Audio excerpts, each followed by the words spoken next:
आज आपल्या सर्वांना माहिती आहे, मी पुन्हा एकदा मुंबई महानगरपालिकेला आठवण करून दिलेली आहे की जर तुम्ही खिडकीच्या बाहेर बघाल तर चारही बाजूला प्रदूषणच प्रदूषण आहे.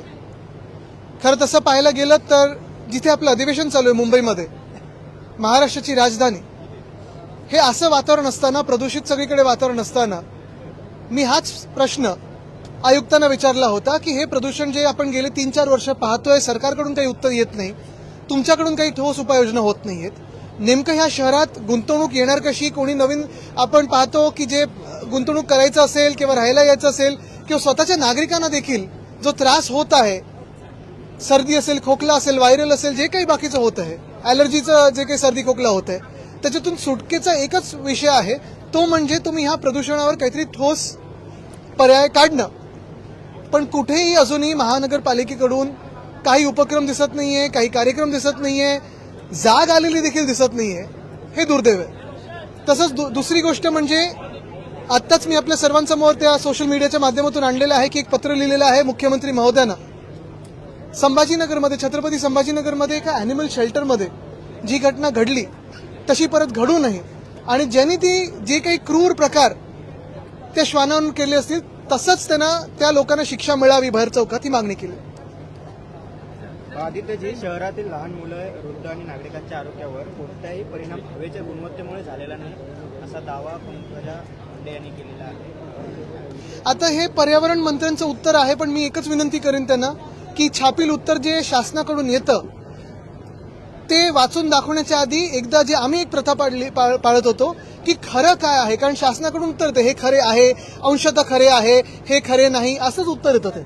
आणि ते जे उत्तर आणि जे बाहेर वस्तुस्थिती आहे त्याच्यात जे अंतर असतं ना, ते काचेतून बाहेर किंवा खिडकीच्या बाहेर बघितल्यानंतर जाऊन मिळेल.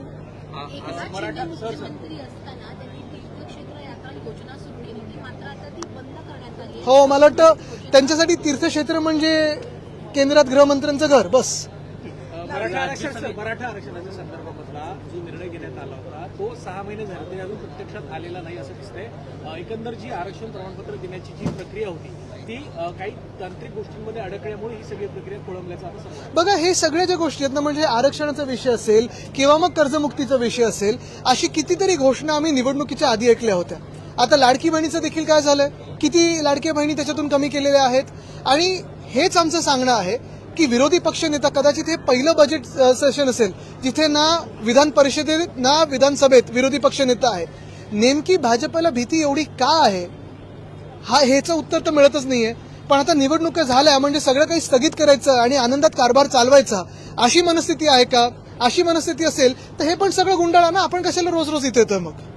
आदित्यजी, राज्यातील अल्पवयीन मुली ज्या आहेत त्या बेपत्ता होण्याचा गंभीर प्रश्न आज विधानसभेत देखील हा प्रश्न उपस्थित केला. एक आकडेवारी समोर आलेली आहे, पण ही परिस्थिती पाहता संपूर्ण आणखीन चिंता वाढत चाललेली आहे. सगळ्या परिस्थिती चिंता वाढत चाललेली आहे, पण त्याच्यावर काही मंत्र्यांकडून उत्तर आलं का हे देखील आपण पाहिलं. नुसतं सरकारने नोंद घ्यावी असं वरतून आदेश आलेले आहेत, पण सरकारने नोंद खरोखर घेतली आहे का, काय उपाययोजना करणार आहेत, त्याच्यावर कुठेही काही आलेलं नाही. चाळीत राहणाऱ्या मुंबईकरांना वाहनं पार्किंग करण्यासाठी आता पालिका भूखंड आकारणार आहे. मेन म्हणजे चाळीत राहणारे जे नागरिक आहेत त्यांची वाहनं त्यांना त्या गल्ली गोळात लावता येणार नाही. हे सगळे चाळे करण्याच्या आधी जे चाळीत राहतात त्यांच्यासाठी आम्ही जे सेस नॉन सेस प्रॉपर्टीज आहेत, मुंबईत लाखो मुंबईकर टेनेंट म्हणून राहतात, मग चाळींमध्ये राहतात, इमारतींमध्ये राहतात. काही चाळींची आपण जर परिस्थिती पाहिली तर खूपच एकदम भयानक झालेली, राहण्यासारखी नाहीये. पण हे महानगरपालिका जे चाळे करत आहे ना, त्याला एकच पर्याय आहे, ते म्हणजे आम्ही सांगतो की पागडीचा कायदा त्याच्यात बदलून जे टेनेंट्स आहेत, मग पागडीमध्ये असतील किंवा नॉनसेस प्रॉपर्टीज ह्या उपनगरात आहेत, सेस प्रॉपर्टीज शहरात आहेत, दोन्हीकडे हा कायदा आणा. तिकडे जे राहतात त्यांना पहिलं संरक्षण द्या, त्यांना तुम्ही एक ओळख द्या टेनेंट्स म्हणून, त्यांचे जे काही अधिकार आहेत ते नीट ठेवा तुम्ही आणि मगच पुढचा विचार करा. दुसरी गोष्ट म्हणजे आम्ही जो कायद्यात ती तरतूद आणलेली 79A आणि B, ती अजूनही सुप्रीम कोर्टात आहे. त्याच्यासाठी केंद्र सरकारकडे किंवा आपल्या राज्य सरकारकडून त्या कोर्टामध्ये काही पाठपुरावा होतोय का? आपल्याला आठवत असेल, मी बैठक देखील मागितली होती मागच्या अधिवेशनात. आत्तापर्यंत त्यांना स्मरणपत्र लिहिले की अजून बैठक मिळालेली नाहीये. म्हणजे निवडणुका होऊन गेल्यानंतर, जे मी परत तुम्हाला सांगतोय की एकंदर निवडणुका होऊन गेल्यानंतर मग शहरी लोक असो किंवा ग्रामीण लोक असो, एकंदर नागरिकांकडे लक्षच द्यायचं नाही. नुसतं VIP व्हिजिट होतील त्याच्यासाठी बॅनरबाजी करायची. पण नागरिकांकडे लक्षच द्यायचं नाही असंच या सरकारने ठरवलेलं आहे. मुंबईमध्ये नियम धाब्यावर ठेवून त्यांचा वाढदिवस आहे आज. लाडक्या बहिणींना लग्न विधानसभेत सत्ता पक्ष करतात एकीकडे केंद्राकडे पैसा नाही हडकडत आहे तर काय सरकार बघा हा पैसा नाही आहे हे लाडक्या बहिणींमुळे नाहीये. जे सरकार आता सांगते ना की लाडक्या बहिणींमुळे भार वाढलेला आहे हे खोटं आहे. आम्ही पण शिवभोजन थाळी सुरू केली होती. कुठेही असा भार वाढत नाही. यांचा जो भार वाढलेला आहे किंवा पैसे जे गायब होत आहेत ते ह्यांच्या भ्रष्ट मंत्र्यांमुळे होत आहेत. 77,000 कोटी मराठी येऊन जाईल. राज्य सरकारने कंत्राट एक मिनिट एक काय पुण्यामध्ये काँग्रेसच्या कार्यकर्त्यांना मारहाण झाली भारतीय जनता पार्टीच्या कार्यकर्त्यांना मारहाण केली. आता कशावरनं झाली आहे? कशावरनं झाली? काय काय विषय काय होता? डिबेट शो डिबेट शोला ते होते ते एका पुण्यामध्ये डिबेट शो झाल्यानंतर ते खाली आले. नाही पण विषय काय? वैयक्तिक वादावरून त्यांच्या अगोदरच्या वैयक्तिक वादावरून मग मला तुम्ही सांगा जर असेच दोन ह्या पक्षांमध्ये असं होत असेल तर ग्रह खातं नेमकं करते तरी काय? कोणी सुरक्षित आहे की नाही आपल्या रस्त्यांवर? मराठी शाळा 255 मराठी शाळा बंद झाल्या असं लेखी उत्तरात देण्यात आलेलं आहे. आम्ही काही उपाययोजना करू असं राज्य सरकार म्हणतं. अगर उपाययोजना होतील बघा शाळेत पाठवण्यासाठी हे सरकार कोणावर उत्सुक आहे असं तरी वाटत नाहीये. जसं काय चाललंय तसाच कारभार चालू आहे. महत्वाची गोष्ट हीच आहे की शाळा आणि शाळेमध्ये काय आपण नेमकं सिलेबस आपण हे करत आहोत मुलांसाठी किंवा मुलींसाठी. चांगले बाथरूम आहेत का? चांगले क्लासरूम आहेत का? मध्यंतरीच्या काळात मला आठवतं एक तरुण मुलगा महाराष्ट्रातच स्कूटरवरनं फिरत होता पूर्ण महाराष्ट्रामध्ये आणि झेडपीच्या शाळा दाखवत होता. आपल्या सर्व लोकांनी लाईक केलंय. खूप लोकांनी कमेंट केलंय की सरकारने लक्ष द्यावं सरकारने लक्ष द्यावं. पुढे सरकारकडून काही नाही. संदर्भात तुम्ही आग्रही आहात. काल हर्षवर्धन सपकाळ देखील म्हणाले की ही जागा आम्हाला द्या. उद्धव ठाकरे यांना विधानसभेसाठी आम्ही प्रयत्न करू. त्याचबरोबर शरद पवार यांचं देखील नाव या राज्यसभेत आग्रही असल्याचं पाहायला मिळतं. नक्की काय- असं कुठचंही नाव आलेलं नाहीये. कुठचीही चर्चा झालेली नाहीये. पक्षाची भूमिका ठामपणे मी तुम्हाला परत एकदा सांगतो जी पहिल्या दिवसापासून मी मांडत आहे ती हे आहे की आमचे दोन्ही खासदार मग संजय राऊतजी असतील किंवा प्रियंका चतुर्वेदीजी असतील ह्या दोन्ही खासदारांकडून आपण राज्यसभेत जो लढा आपण पाहतोय मग तो संविधानासाठी असेल तो देशाच्या अदानीकरणाच्या विरोधात असेल धारावी विकण्याच्या विरोधात असेल मुंबई आणि महाराष्ट्र जो अन्याय होतो त्याच्या विरोधात असेल तो लढा ठामपणे आम्ही तिथे देत असतो.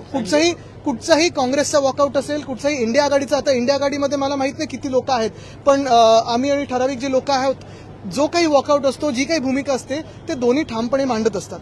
आपल्याला आठवत असेल प्रतिभाताईंपासून मग प्रणवदांपर्यंत वंदनीय हिंदू सम्राट बाळासाहेब ठाकरेंनी मनाचा मोठेपणा दाखवून देखील त्यांना जाहीरपणे काँग्रेसच्या उमेदवारांना पाठिंबा दिला होता.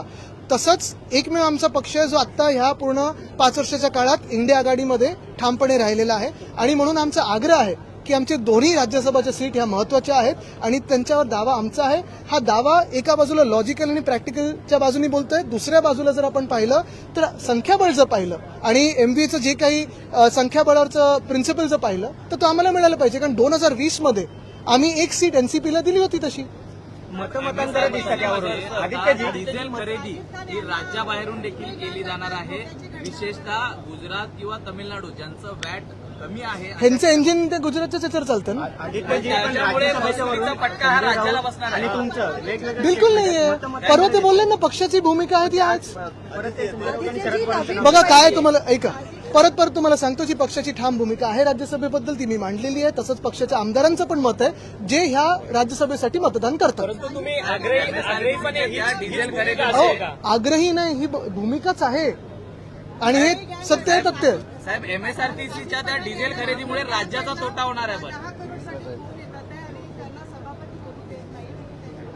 मला वाटतं तो काल आज पण विषय आम्ही घेतलेला हाऊसमध्ये त्याच्यावर आता सभापतींनी सांगितलंय त्याला आदित्यजी नवी मुंबईमध्ये खरं तर नियम धाब्यावरती आपका टाइम आएगा. डान्स बार सुरू आहेत आणि या डान्स बारचे काही व्हिडिओज लोकशाही मराठीने दाखवल्या विधानसभेमध्ये देखील हा उपस्थित केला होता मुद्दा. ते सावली छान आहे.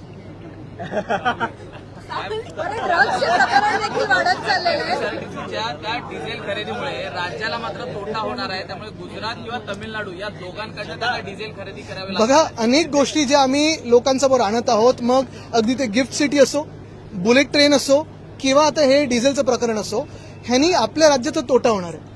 असे आम्ही कुठच्याही मनाचे नाही आहोत की जर आपल्याच देशामध्ये दुसऱ्या राज्याचा फायदा होतो आणि आपलं काही नुकसान होतंय वगैरे वगैरे असं आम्ही बघत नाही आहोत.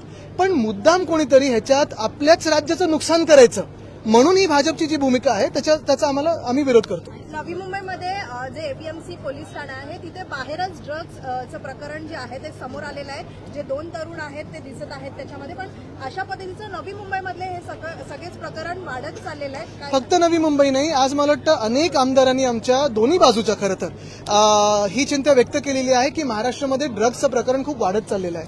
काही काही ठिकाणी हे देखील व्यक्त केलेलं आहे सत्ताधारी आमदारांनी देखील की ह्याला कुठेतरी अधिकृत हात आणि आशीर्वाद आहेत का, छुपे आशीर्वाद आहेत का, उघड आशीर्वाद आहेत का, सरकारकडून आहेत का, प्रशासनाकडून आहेत का, गृह खात्याकडून आहेत का, ह्याच्यावर मुख्यमंत्र्यांकडून एक ठोस उत्तर आता अपेक्षित आहे. महाराष्ट्र उडता महाराष्ट्र नाही, मी आपल्या राज्यासाठी कुठचं परत दुसऱ्या राज्याशी कम्पेअर नाही करणार किंवा उगीच कोणाला तरी बदनाम नाही करणार.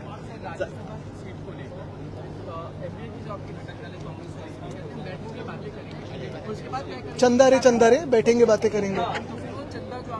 अरे चंदे पे मत बात करो यार, वो नहीं मजाक करो. हमारी बात स्पष्ट है. मैंने पहले दिन से यही कहा है कि हमारे जो राज्यसभा के सांसद हैं वो पहले दिन से ही अगर आप देखें तो हर एक भूमिका को अच्छी तरह निभा रहे हैं. फिर वो देश में संविधान का रक्षण हो, देश जो अदानी को बेचा जा रहा है, मुंबई जो अदानी को बेची जा रही है, मुंबई पे महाराष्ट्र पे जो भाजपा अन्याय कर रहा है, अत्याचार कर रहा है, उसके खिलाफ अगर कोई बुलंद आवाज उठा रहा है तो हमारे दोनों सांसद हैं और ये दोनों जगह हमारी रहनी चाहिए. वो तो एक पॉलिटिकल बात हुई, लेकिन दूसरी बात अगर आप देखें तो एमवीए जिस तथ्यों पे फॉर्म हुआ है उसमें अगर आप संख्या के हिसाब से जाए तो राज्यसभा पे हमारा दावा है और वो कायम है. आप आपके कैमरा के बीच आ रहे हो सर.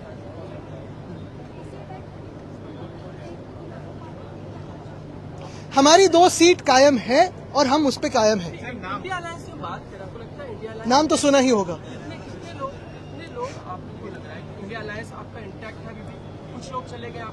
देखिए, इंडिया अलायंस में कितने लोग हैं, क्या है, मुझे लगता है उससे ज्यादा भी हम जो जिस तत्वों के लिए लड़ रहे हैं, हम जिस संविधान के लिए लड़ रहे हैं, मुझे लगता है वही सबसे महत्वपूर्ण है. और इसी लड़ाई में हम कांग्रेस के साथ जो भी अभी तक अपनी भूमिका निभाते आए हैं वो कायम तरीके से निभाते आए हैं. और अगर दिल की भी बात करें तो बड़े दिल की बात करें तो आपको याद होगा कि मेरे दादाजी हिंदू दिल सम्राट बाला साहेब ठाकरे ने भी प्रतिभाताई पाटिल हो या फिर प्रणब दा हो, दोनों को हम एनडीए में होते हुए भी कांग्रेस के उम्मीदवारों को तब प्रेसिडेंटशिप के लिए सपोर्ट किया था. आदित्यजी, एक प्रश्न आहे. आता राणीबागेमध्ये एक मिनिट लॉ एंड ऑर्डर की अगर बात करें तो कांग्रेस के विधायक खुद सदन में बता रहे हैं किस तरीके से बिश्नोई बैंक का कॉल आता है, क्या परिस्थिति हो रही है महाराष्ट्र की सेलिब्रिटीज, पॉलिटिशियन और अब एमएलए. पहले अगर आप देखिए तो एक सत्ताधारी विधायक, उन पे हमला हुआ, फिर सेलिब्रिटीज को कॉल्स आ रहे हैं. मुझे लगता है ये सिर्फ मैं एक गैंग के बारे में नहीं, लेकिन जो रास्ते पे हो रहा है या ड्रग्स के बारे में हो रहा है या पूरी जो क्रिमिनल एक्टिविटी हो रही है, महाराष्ट्र में कोई होम मिनिस्टर है या नहीं है, या सिर्फ वो पॉलिटिक्स में बिजी है, अभी सवाल यही खड़ा होता है. आदित्यजी, एक महत्वाचा प्रश्न आहे. एक करू. राणीबागेमध्ये आता इंडिया गठबंधन के नेतृत्व को लेकर एक बार फिर सवाल है. सीधा सवाल आपसे है कि कई लोग अब ये कह रहे हैं कि राहुल गांधी को साइड हो जाना चाहिए, ममता बनर्जी को जो है नेतृत्व देना चाहिए. आदित्य जी से सीधा सवाल है. देखिए, इसकी चिंता ना करें. मुझे लगता है आज देश को देश के नेतृत्व की चिंता है, क्योंकि देश में अगर आप देखें तो जियोपॉलिटिकली, जैसे बीच में राजीव शुक्ला जी ने कहा ना कि हम खुद को विश्वगुरु मानते, लेकिन चेला कौन है. आज जो बीच में भी 2-3 बार अगर आप देखें तो ऑपरेशन सिंदूर के समय हो, सीज फायर क्यों बुलाया गया था. अगर हम वो जीतने वाले थे, फिर सीज फायर किसने करवाया, उसमें कोई दोस्त दुनिया भर में खड़ा रहा हमारे साथ. अगर आप इकोनॉमिकली देखें, देश में भी और देश में अन्य देशों के साथ, देश के जो अपने रिश्ते हैं दूसरे देशों के साथ, चाइना के साथ जो ट्रेड डेफिसिट हो, या अभी इंडो यूएस डील हुआ है नहीं हुआ है, सेलिब्रेशन क्यों हुआ, फिर अभी रिवर्क होने वाला है. मुझे लगता है इंडिया जो अलायंस है उसके नेतृत्व की चिंता ना करे, देश के नेतृत्व की चिंता भी हमें करनी जरूरी है. शपथला खरं तर शेतकऱ्यांचा विरोध आहे. एक मिनट. पैमाने में बांग्लादेशी आए, उनको उन्होंने जितने भी इलीगल थे उनको सबको भेज दिया, लेकिन दोबारा आ जाते हैं. ऐसे में तो यही मैंने कहा ना, जैसे देश को देश के नेतृत्व की चिंता है, क्योंकि अगर बांग्लादेशी इतने आ रहे हैं देश में तो कहीं ना कहीं केंद्र सरकार भाजपा की जो है पिछले 12 साल से केंद्र पे अगर आप देखें तो पूरी पकड़ बना के बैठी हुई है, कहीं ना कहीं नहीं तो पूरी तरीके से फेलियर है. अगर किसी देश में से पूरे बीच में 6-7 राज्य को क्रॉस करके महाराष्ट्र में आके बस रही है तो भाजपा की जो केंद्र सरकार है, उनके गृह मंत्री है, उनके रक्षा मंत्री है, क्या वो फेलियर नहीं है? और क्या ये मेयर बता रहे नहीं खुद कि वही फेलियर है? खुद भाजपा की मेयर कहती है कि अभी भाजपा की केंद्र सरकार फेलियर है, तो देश के नेतृत्व में उन्हें सवाल उठा है। ये बहुत बड़ा एक विषय है, गंभीर विषय. आदित्यजी पर्यटन शक्तीपीठला वाढवण्यासाठी खरं तर शक्तीपीठला शेतकऱ्यांचा विरोध आहे आणि विरोध असताना देखील ते बांधलं जात आहे. काय प्रतिक्रिया? कारण जी सरकारला शक्ती पाहिजे ती सगळी शक्ती त्यांना कॉन्ट्रॅक्टर्स कडून घ्यायची आहे, म्हणूनच तो रस्ता बांधला जात आहे. राणीबागेमध्ये पर्यटन वाढवण्यासाठी एक शेवट हा आणि मग शेवटचा इथे घेतो. तिथून नाही येत, तुमच्यावरती आता बोट दाखवतील. एयरपोर्ट पे कभी एक शेड होता था टेम्परेरी शेड की जहाँ लोग रमजान अदा करते थे, तो उसने टैक्सी और रिक्शा वाले को हटा दिया. उसके बाद फिर से मांग हो रही कि वहाँ रखा जाए. हालांकि सुप्रीम कोर्ट ने शायद हाईकोर्ट ने इंटरव्यू किया कि अगर MMRD बना के दे सकती है तो करेंगे, लेकिन इसमें विरोध के सुर भी है. क्या लगता है कि होना चाहिए लोगों को रमजान के? ये बहुत ही माइक्रो लोकल इशू है, मुझे इस पे थोड़ी क्या लीगलिटी है उस पर देखना पड़ेगा. हमने हाउस में खासकर अभी- देखा है कि अभी आता गुजरातमधून सिंह मागवला तुम्ही राणीबागेचं हा, काय राणीबागेमध्ये गुजरातमधून आता सिंह मागवला जाणार आहे पर्यटन वाढवण्यासाठी. ठीक आहे, बघा ना, उलट त्यांच्याकडून एशियाटिक लायन जर आले, हे आपल्याला आठवत असेल, मध्य प्रदेश देखील शिवराज सिंग चौहान साहेब जेव्हा मुख्यमंत्री होते तेव्हा एशियाटिक लायन्स तिथे आणण्याचा प्रयत्न करत होते, कारण तिथे जेनेटिक पूल हा इंटरब्रीडिंगमुळे खराब होत चाललेला आहे. तो जर आपल्याला टिकवायचा असेल आणि एशियाटिक लायन्स आपल्याच देशात आहेत, जर ते टिकवायचे असतील तर आपल्याला ते थोडं वेगळं वेगळं करून जे सायंटिफिकली वेगळं करायचं असेल ते आपल्याला करायला लागेल. तरी देखील माझा दावा हाच राहील की पेंग्विन सारखी यशोगाथा मला दुसऱ्या कुठच्याही राज्यात दाखवा.